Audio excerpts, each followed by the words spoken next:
एक बार की बात है, एक प्यारे से गांव में एक टिक्की नामक प्यारी सी चिड़िया रहती थी जो बहुत ही मेहनती और ईमानदार चिड़िया थी। उसी जंगल में एक रॉकी नाम का गुंडा रहता था जो बहुत ही बदमाश था। टिक्की उसी जंगल में ऑटो रिक्शा चलाती थी और अपना घर उसी ऑटो रिक्शा की कमाई से चलाती थी। रॉकी पूरे जंगल के लोगों को डरा के उनसे पैसे छीन लेता था। पूरा जंगल रॉकी से बहुत परेशान थे। लोग रॉकी के इस गुंडागर्दी से बहुत परेशान थे।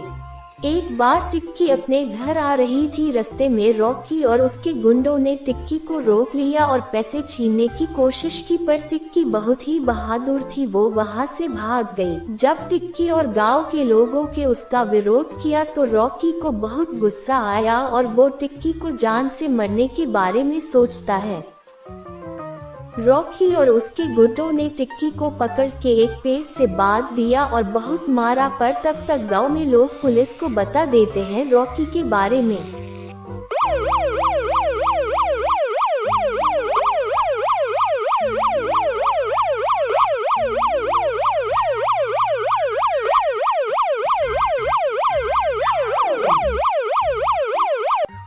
पुलिस आती है और रॉकी को पकड़ के जेल में डाल देती है। लोग टिक्की को एम्बुलेंस से अस्पताल भेजते हैं जहां उसका इलाज होता है। टिक्की को बहुत ज्यादा चोट लग गई थी।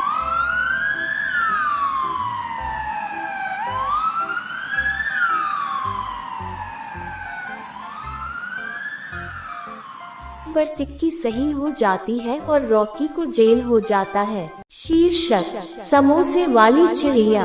एक बार की बात है, एक प्यारे से जंगल में एक मोहिनी नामक प्यारी चिड़िया रहती थी। मोहिनी बहुत ही गरीब चिड़िया थी, उसके पास खाने के लिए भी कुछ नहीं था। कई दिन ऐसे ही बीत जाते हैं, तब वह एक बार सोचती है कि मैं जंगल में जाके देखती हूँ, शायद कोई काम मिल जाए। वो जंगल में जाती है, कई लोगों से मदद मांगती है, पर कोई भी उसकी मदद नहीं करता है। उस जंगल में एक कालू नाम का कौवा रहता था जो समोसों की दुकान चलाता था। जंगल में उसके समोसे बहुत ही मशहूर थे, वो बहुत ही अच्छा समोसा बनाता था। जंगल के सभी जानवर उसके समोसे को बहुत पसंद करते थे। मोहिनी चिड़िया कालू कौवे के पास गई और मदद मांगी, पर कालू कौवा बहुत ही मतलबी और घमंडी था, उसने मदद नहीं की। मोहिनी चिड़िया को डांट के भगा दिया। मोहिनी चिड़िया को बहुत बुरा लगा। मोहिनी चिड़िया को कालू कौवे की बात बहुत बुरी लगी। उसने भी अपनी समोसा की दुकान खोलने के बारे में सोचा और उसने भी अपनी खुद की एक समोसों की दुकान खोल ली। उसने कालू कौवे से अच्छा समोसा बनाने लगी और जंगल के सभी चिड़िया कौवे के समोसों की जगह पे अब मोहिनी चिड़िया के दुकान पे समोसे खाने लगे। धीरे धीरे मोहिनी चिड़िया के समोसे पूरे जंगल में फेमस हो गए और उसकी दुकान पे भीड़ होने लगी और अब कालू कौवे की दुकान पे कोई समोसे खाने नहीं जाता है।